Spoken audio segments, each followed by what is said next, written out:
We gon' walk it out and move mountains. And I'll rise like the day. I'll rise up, I'll rise unafraid. I'll rise up, and I'll do it 1,000 times again. And I'll rise up, I like the waves. I'll rise up, in spite of the ache. I'll rise up, and I'll do it 1,000 times again. We're so thankful that you are here, and we want to thank all of those individuals who have played a part in putting this together. We want to thank you for being here, for spending the time learning about a tragedy that actually turned into our triumph. We want you to know that our stories don't define us. They're just part of our journey.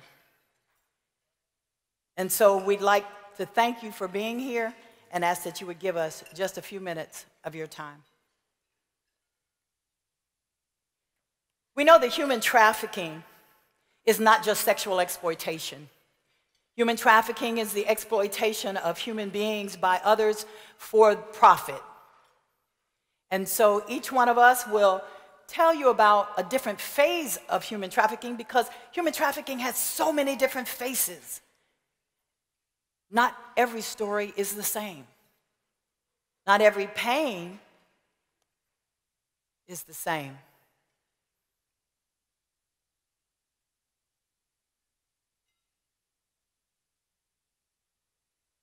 My name is Pastor Donna Hubbard, and I'm from Atlanta, Georgia. I was a special little girl who came from a special little girl, and a grandmother who taught me how to pray. And I always knew that I would do something special with my life, but I wasn't sure what that was or how it was going to happen. I started off, married off at a very young age to a man who was much older than I. And when I realized that was not going to be my lot in life, I left with 3 children in tow at the age of 20, looking for love in all the wrong places. And I found a chance to work a wonderful job as a flight attendant. And I met this guy. He was wonderful. He made a lot of money. He was a celebrity. He treated me like a queen. He took me to parties. We were drinking champagne, y'all, in the penthouse. Until one day I woke up. That night at that party he took me to, I woke up and there was another man on top of me, and it wasn't him. And there were other men standing along the wall waiting their turn. I don't know how long it lasted because I passed out. And when I woke up, I was alone there. I got dressed and I left. I was too ashamed, too afraid, too confused. I never heard from him again. I did not know what I had done. I tried to anesthetize my pain with alcohol and drugs. I didn't know the men who had raped me that night, but they knew who I was. And I would be at a nightclub and they would lean over and whisper things in my ear that they had done to me. When I couldn't take it any longer, I left and I ran to California. I took my children and my 3 children, we moved into the worst neighborhood I could possibly move into, but I thought I was free until I learned that everywhere I went, there I was, and so were my memories. I moved in down the street from a man and his wife and her sister, and they helped me with my children, and they helped me find a job, and they would watch the children, and they would give me food, and he was a pimp. And after a while, he told me I now owed him, and that I would do what I was told to do or I would be beaten. And I was. I was beaten and left for dead 3 times. Being afraid of what they were going to do to my children, I figured out how to get up and get home. And after he could no longer control me, he sold me to a gang, and I became gang property. I was sold and traded for Super Bowl tickets and weapons and drugs and at their very whim. And they told me, you will do what you're told to do, and you will bring that money home, or else one of your daughters will. And I would have done anything to protect my children. And I knew the less that they knew, the safer they were. This went on for 7 years. I left California, moved to Minneapolis, where they found me. And at that point, my daughters were much older. And so I did what I was told, knowing the only way I was ever going to get out was to go to prison. I went to prison, and while I was in prison, I was sentenced to 12 years, 2 times, 24 years in federal maximum security prison, but it was there I learned how to be free. I had left my children with my mother because they didn't know where my mother was, at least I thought they didn't. And 2 weeks after I had been incarcerated, I called home, and my mother said, "Your friends brought us a microwave." I said, "What friends?" She said, "You know the guys that always visited you?" I learned how to keep my mouth shut because I learned that they knew where my mother was. But what I want you to know is I learned in prison how to be free. My children and my mother took care of my children. I told a counselor who was willing to listen, a correctional officer that was willing to listen, my story, and the men were arrested and prosecuted. I came out of prison standing flat-footed. I am no longer a victim. I want you to know I am a survivor. I'm the head and not the tail. I'm above and I'm not beneath. Today, I am a very proud flight attendant for American Airlines, and because of my story, I have a different perception and a different set of eyes in the skies.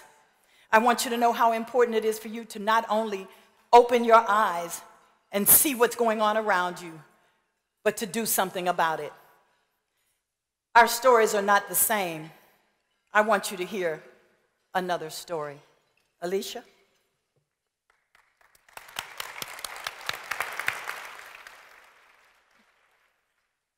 My name is Alicia Kozakevich, and I'm from Pittsburgh, Pennsylvania. When I look back at my childhood, I remember it being such a happy one. I had the perfect childhood. And when I look back, I can remember that it was really the start of the internet entering the home.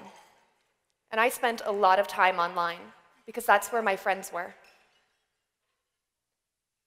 I was also a shy child, and online, I felt that I could express myself. And I felt safe. This was my home. Nothing and no one has ever hurt me here, and nothing and no one ever can. Now, this was back in 2002, and there was no internet safety education. There were no stories like mine. There was nothing for my parents to tell me about. There was nothing to go on. So there I was online, and I was in a chat room, and I met somebody who I thought was a boy around my own age. What I didn't know was that he immediately began to groom me. And grooming is so easy. It's a term you hear a lot these days. But grooming is just pretending to be a child's friend, telling them what they want to hear versus what they need to hear. And it's hard to be a kid. Kids don't feel pretty enough, smart enough, handsome enough, fit enough, this enough, that enough. And a predator's goal is to make them feel like they are enough. My parents loved me. I was enough and more. But sometimes that isn't enough. And that's the scary thing. He groomed me for about 8 or 9 months. On New Year's Day 2002, I went outside to meet this person who I thought was my friend. I walked out of my front door. I didn't wear my coat, and I left the door open because I was planning on coming right back through it. I was going outside to say hello to a friend. Now, it was icy, it was cold, and this was something that was so completely out of my character. Looking back, that child was me, yet she wasn't. I stood there for a moment, and this little voice spoke up, my intuition. Said, "Alicia, turn around, go home. This is dangerous." And next thing I knew, I was in a car, and this man was squeezing my hand so tightly that I thought it was broken. He was barking commands at me. "Be good, be quiet, the trunk's cleaned out for you." He drove me from Pittsburgh, Pennsylvania to Virginia. I remember the sound of the car stopping and him dragging me inside this house and pulling me down a flight of stairs. He opened this room, threw me inside, picked me up like I weighed nothing.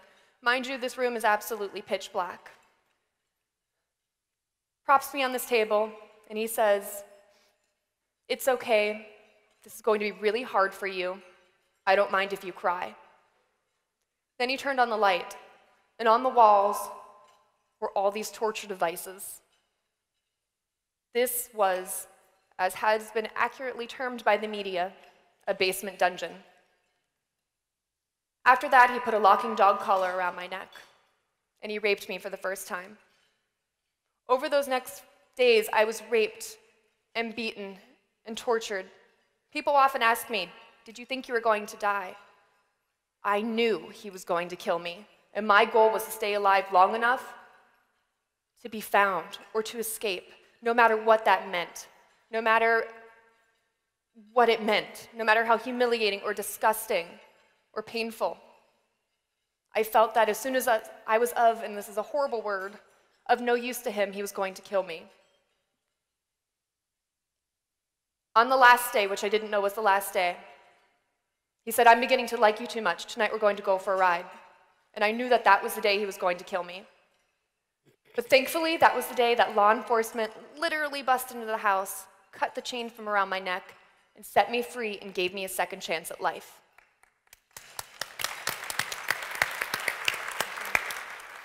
My rescue is an absolute miracle. While he had me, he had live streamed what he was doing to me to other people online. And somebody saw this. They saw my missing poster, and they came forward. Talk about a miracle. I'm so lucky. And people say that all the time, and I say it, and I'm so lucky. After a period of healing, at the age of 14, I realized that this was going to continue to happen, and I started to go into schools and teach kids about internet safety. Because I knew that this was going to happen again and again and again, and it has. I've spent the last 16 years of my life talking to whoever in a room that I can talk to about my story, about internet safety education, and about keeping your children safe. The internet is an amazing tool, but it is also so dangerous. I have been able to take this horrible, awful, disgusting thing that happened to me and give it a purpose. And I know in my heart that I have changed people's lives. The song Rise Up was playing when we came out. And what that means is that you have to come from something lower, something awful, something terrifying. And we're able to reach into the horror and pull other people out. In fact, we call it by name. Recently, I had to rise up once again. I'm strong, I'm brave, I'm this, I'm that, I'm over it, I'm good. Absolutely not. My captor was released early,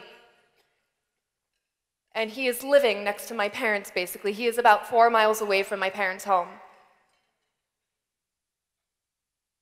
It took it from being then into the now, and it's horrifying, and it's terrifying. And I want you to know that abuse doesn't end once somebody has been recovered. It continues. You carry those psychological damage with you. Yes, there's good days, there's amazing days. There's days where we laugh and don't even think about it sometimes. But there are bad days. But what you learn is that somehow, years ago, you found the strength to stand back up again against all odds. And gosh darn it, you're gonna do it again. You found it once, you're gonna find it again. I'm so grateful for all of you to be here. Things like this did not occur when I was kidnapped. People weren't talking about it, and we are literally putting it into the spotlight. You today, being here, are saving lives.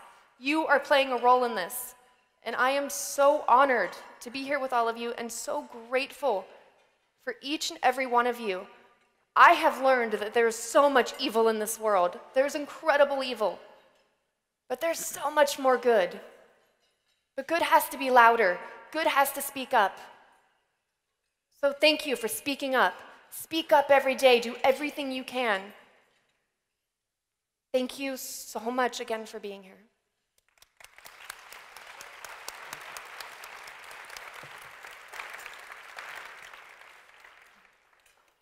I am Dorsey Jones from Bainbridge, Georgia. I grew up with no water, no lights, no food, no clean clothes. At 11 years old, my neighbor crumbled up $20 and he placed it in my hand. The first time, he fondled me. The second time, he caressed my breast. And the third time, he inserted his penis in the inside of me. And when he finished, he passed me to his brother, and then they passed me to their father. The man behind me began to sleep with me. The man behind me began to sleep with me, and the man down the street began to sleep with me. And before you knew it, half of the community was sleeping with a hungry, scared, desperate 11-year-old child. I didn't have a pimp. I didn't have a man driving a nice car with a big hat to come get me. Deprivation was my pimp. Deprivation came 365 days out the year. He didn't care about my birthday. He didn't care about Easter. He didn't care about Christmas. And when he came, I knew he was coming. Because at that moment, I knew that the money that he gave me after he slept with me, I could use that money to take care of my brothers and sisters. I knew that I could buy a box of cereal. The first meal that I prepared for my family was some green beans and some beef stew. And there was plenty of times that I used that money to help my mom turn our lights on. But even in all that, in my young years, not knowing that I was being forced into something that I didn't know anything about, there was shame that came to visit me. There was low self-esteem that came to visit me, and it was that thing that was in the inside of me telling me that I wasn't good enough, I wasn't pretty enough, and I wasn't smart enough, and that nobody cared. Because at that time, nobody came across the tracks reaching and pulling and telling me and reminding me that I was something great. So at 12 years old, I decided that I was going to have a better life. I decided that I was going to hitchhike and go back to Virginia to find my father's family, and I did. My mother took us away when I was 6 years old, and we had not heard anything from them. They didn't come looking for us, and we didn't go looking for them. But it came a point in my life where I needed some structure, and I needed my family because I knew that they loved me in my younger years in life. And I found them. At 12 years old, God gave me a burning desire in the inside of my belly, and I found my family. But when I knocked on that door, my aunt, I could hear her running down the stairs, and the first thing she said when she opened the door, she was like, who's with you? But there was nobody there. I was too afraid to say, I've been selling my body since I was 11 years old, and we didn't have food, and we didn't have this. She just thought that I was a troubled kid, ran away from home, and they was going to do something about it because they already knew who my mother was. So they went to probate court, and since my mom didn't show up, custody automatically went to my aunt. And when they got guardianship of me, they sent me to school, and I was eating real good. I had a nice house, nice clothes, and I remember sitting at the table eating this homemade chicken pot pie that my aunt had made, and I felt really bad. It was like I got hit in the stomach, like, how you gonna eat this chicken pot pie and live in this nice house and have all these clean clothes when you know your brothers and sisters are struggling and they don't have this? So I took everything that I had that I could put in my book bag. I packed it like I was going to school, and I hitchhiked and came back to Bainbridge, Georgia. I put myself back on the street, and I stayed anywhere and everywhere. Defects was not a part of my equation. I just knew that it was something so better than my house that I would leave home because there was no structure, and my mother wasn't giving me commands. Be in the house at a certain time. You can't have this friend. You can't have that friend. That didn't happen. I was in control of myself, so I could do whatever it is that I wanted to do. And a lot of times I was just a good kid that just wanted to be very obedient. Yes, ma'am, no, ma'am, thank you, and please, because I knew that that would allow me to stay in my friend's house. And a lot of times it did. But because I didn't have an income coming inside the house, paying bills and helping with bills, I knew that I could only stay 2 or 3 nights at a time. So I would put myself outside and sleep on the merry-go-round. And I remember waking up one morning, getting ready to go to school. I had on the same clothes that I wore to school the day before. And I said, God, I done cried all I could cry. Now the angels got to cry. I actually took the dew from the merry-go-round and wiped the matter out of my eyes because that was the only thing that I had at the time. And still coming from this low place in life, still not believing in who I was, still not believing that I was special, still not believing that I was smart. I was still going to school, but not maintaining, not being all that I could be, just going to school so that I could eat and have a safe place, because I knew at that time a man couldn't sleep with me, a man couldn't take advantage of me, and I wouldn't feel as bad as I did last week or yesterday. But this family was gracious enough to see my outcry and put me in their home. And at this time, I'm about to graduate from high school. My grades are terrible, and I graduate. But they're like, you know, you can't go to college. Your grades aren't good enough. But you can get on the Greyhound bus, and you can go to Atlanta, and you can enroll in Job Corps, and that's what I did. I knew that when I got to Job Corps, I could make something out of my life, because everybody in my hometown had looked down on me and called me that little whore. That was Clara's daughter. She don't know where she is. She can't control her, and that's what I believed in my heart, who I was. But when I came to Atlanta and I enrolled in Job Corps, I heard about the AU Center, Morris Brown, Clark Spelman, and Morehouse. So I did the unthinkable, and I went down to Morris Brown College for 7 days, and I was denied 6 days in a row by a gentleman who had graduated a couple of years prior to that. And it's like he took the initiative to tell me no. But because God had put a burning desire in the inside of my belly that would not allow me to quit, I kept going back, and this time I got a yes from somebody.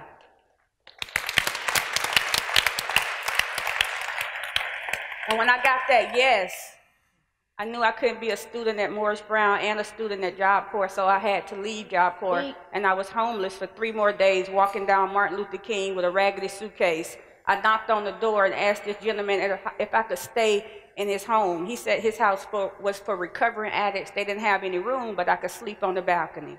So I stayed on the balcony for 3 nights. And on the 3rd day, I went back to Morris Brown, spoke to the housing director, told her my situation. She gave me a key to a room. Now, this is my first time ever having my own room in my life. I never had my own bed. I never had my own room, but God graced me with a room that was designed for two students, and I had the entire room to myself. I ended up majoring in criminal justice. I graduated from Morris Brown College. And the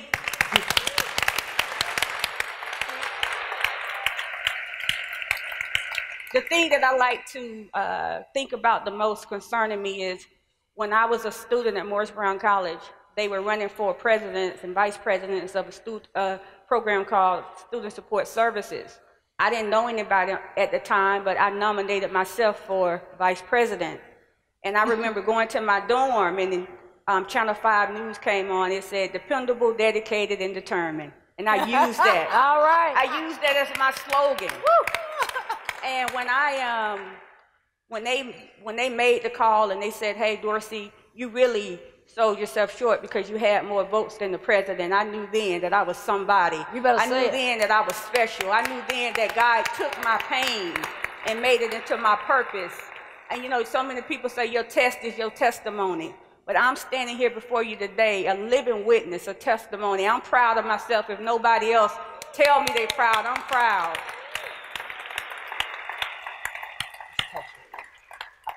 I have over 15 years experience with the Fulton County Juvenile Court, and even working with the children, it's a delight. It's a delight for me to give back, because so many times when I became a probation officer, I was hiding behind a mask.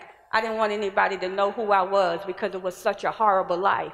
But as I serve the children that I see, I know that I was once them. And I want them to know that they could be their own individual person, and they could be better than what I am.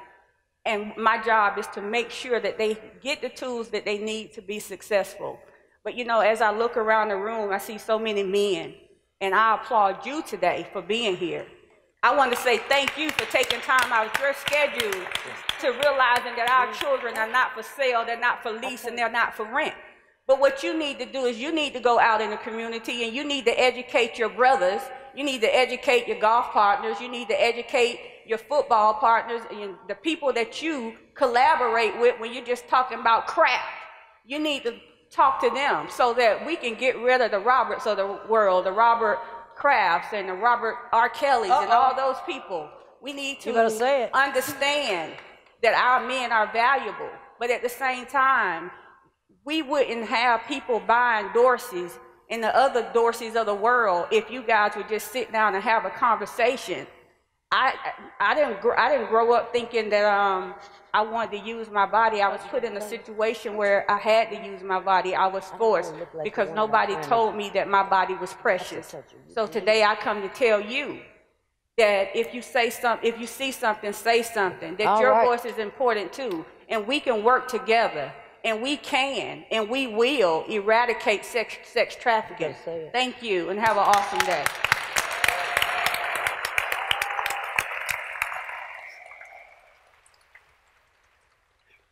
Good afternoon. I'm Katherine Griffin, and I reside in Houston, Texas.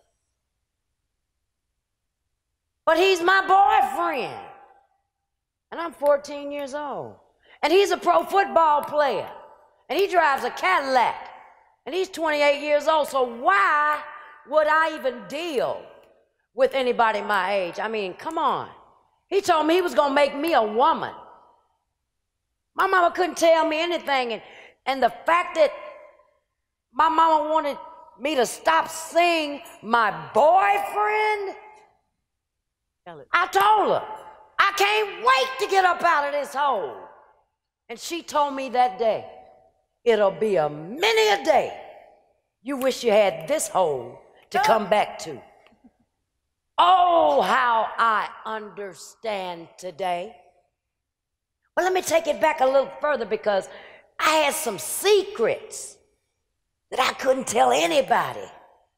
Because see, as my mother slaved in a cold, refrigerated area making the salads for a hospital in Hattiesburg, Mississippi, she left us with the babysitter, and the babysitter's brother used to sit me in their laps and try to place their male parts inside of me, and told me if I told anybody that I would be in so much trouble and they would deny it, and my mother was going to put me out, because guess what? They had adopted me anyway. But I'm confused, because my mama told me I wasn't adopted, and I grew up when it was segregated. So I had a very light-skinned mother and a very dark-skinned father, so I was a perfect blend. So why is everybody saying, Kathy Griffin, you adopted? My self-esteem was so low at that point as a child, I had to look up just to see the bottom of my feet. Come on now. And then my mama said, they're lying. Here's your birth certificate. You are my child.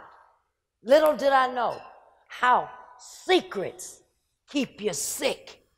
And sick people make other people sick. So, I go to school. My family raised me to be the choir director. I was the student council president. I was the president for the youth for the NAACP. I was in the Latin club and the Greek club, and I did everything I could, because see, I knew every off season that pro football player was from my hometown, and he was going to come, and I was going to be able to be made to be his woman. Well, come to find out, my grades were so good, I got an academic scholarship to college. University of Southern Mississippi, William Carey College, Oral Roberts, Texas Southern University, Dominguez Hills in California. But my mother wanted me to stay in Mississippi, and I said, if I got to stay in Mississippi, I won't go to school. You know, because I wanted to be grown, because I had a grown man. And he told me I was a woman. Okay. So she allowed me to go to Texas Southern University and major in radio, television, communications. I'm 16 in the dorm. Everybody going to the club. Hey. I'm straight out of Mississippi, green as a patch of collard greens. I'm hanging out with grown folks. I'm grown, but a funny thing happened along the way. Now that I'm around adult people, I'm too old for this man. This was the love of my life. Are you serious? And I was introduced to marijuana, which led to a little alcohol, which led to, in my era, cocaine. And then Rick James came to town. And I was auditioning. I had just come off tour as an orchestra singer for the national tour for the Wiz. And I was a big girl at this point. I was 210 pounds because I was on a scholarship, child. I was eating breakfast in the cafeteria, lunch. I was eating dinner. I had Pop-Tarts in my purse. I was going to French chicken everywhere. Because I'm depressed because my man had dumped me, okay? So I went to audition to be a Mary Jane girl. Can we talk? All right. So when I got in there with Rick James said, now you, first of all, I was in this suite, and he was in the bathroom sitting on the side of the toilet was down, and he was sitting on top of it, and I'm sitting on the tub thing. And he said, so you here to do what? I said, I want to audition to be a Mary Jane girl. And he took a hit of some, whatever that was he was smoking. He held and he blew it out, and he said, as big as you are the Mary Jane girls. And it broke my heart. And he said, here, you need some of this. Well, what is that? The worst question I ever asked in my life. And from that day, and I went out on the cold-blooded tour, but on that day,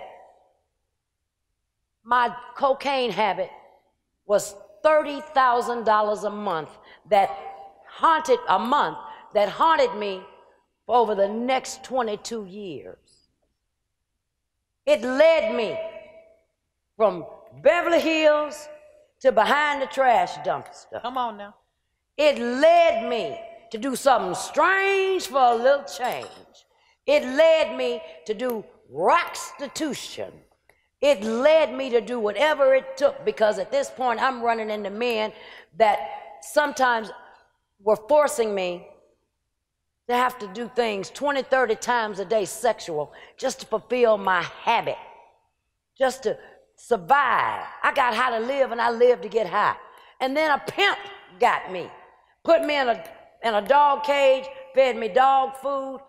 I ended up, you see, I sport this crooked arm because this arm has been broke. Almost every bone in my body, my ear has been replaced, my face has been rebuilt by the grace of God. I got a mouthful of real teeth that ain't waving at y'all. All of the skin on this side of my body was pulled from my body, and I was hitting drugs behind a car. So for many years, y'all, I walked like this. But by the grace of God, I got me a hip replacement, and now I can walk. But let me tell you something. It would take too long for all of us to go through what we've been through. But I'm going to just tell you this.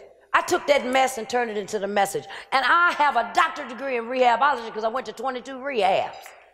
I'm just saying. And I couldn't understand why I couldn't get clean and sober, why I couldn't get out of the sex industry life, and why I was always my picker was broken because I ended up picking the wrong people because I just wanted somebody to love me.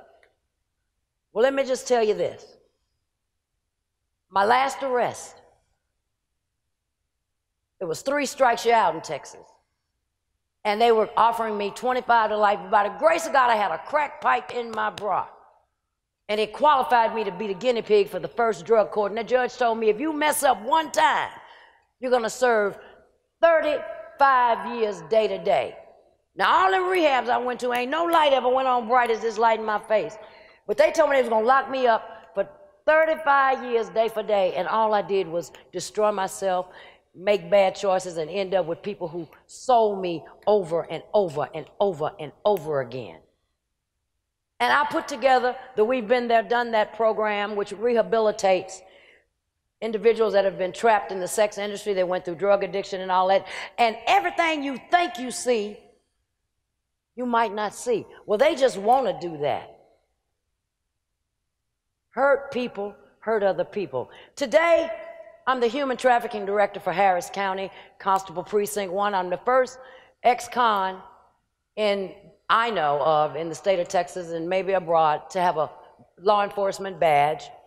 The very prisons and jails that I served my time in, I run programs there for rehabilitation and prostitution reform. And just this simple, real quick, how many of you all are thieves? Raise your hand. Okay, let's do it like this.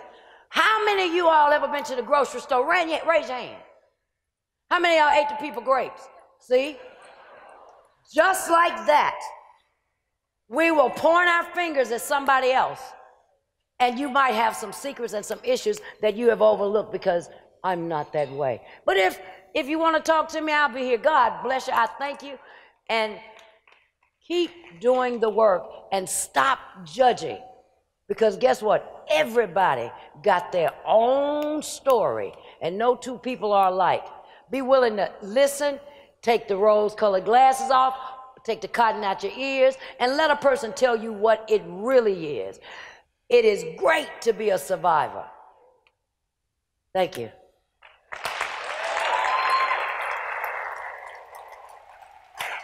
Our greatest asset is our testimony, because we want you to know that our stories don't define us. It is so important for you to understand that human trafficking has so many different faces, and yet there's one story, and that is that human rights belong to everyone. You have an opportunity today to go away from here with information to take back into your family, your community, your businesses, your friends, your churches that can make a difference. Thank you so much for spending this time with us.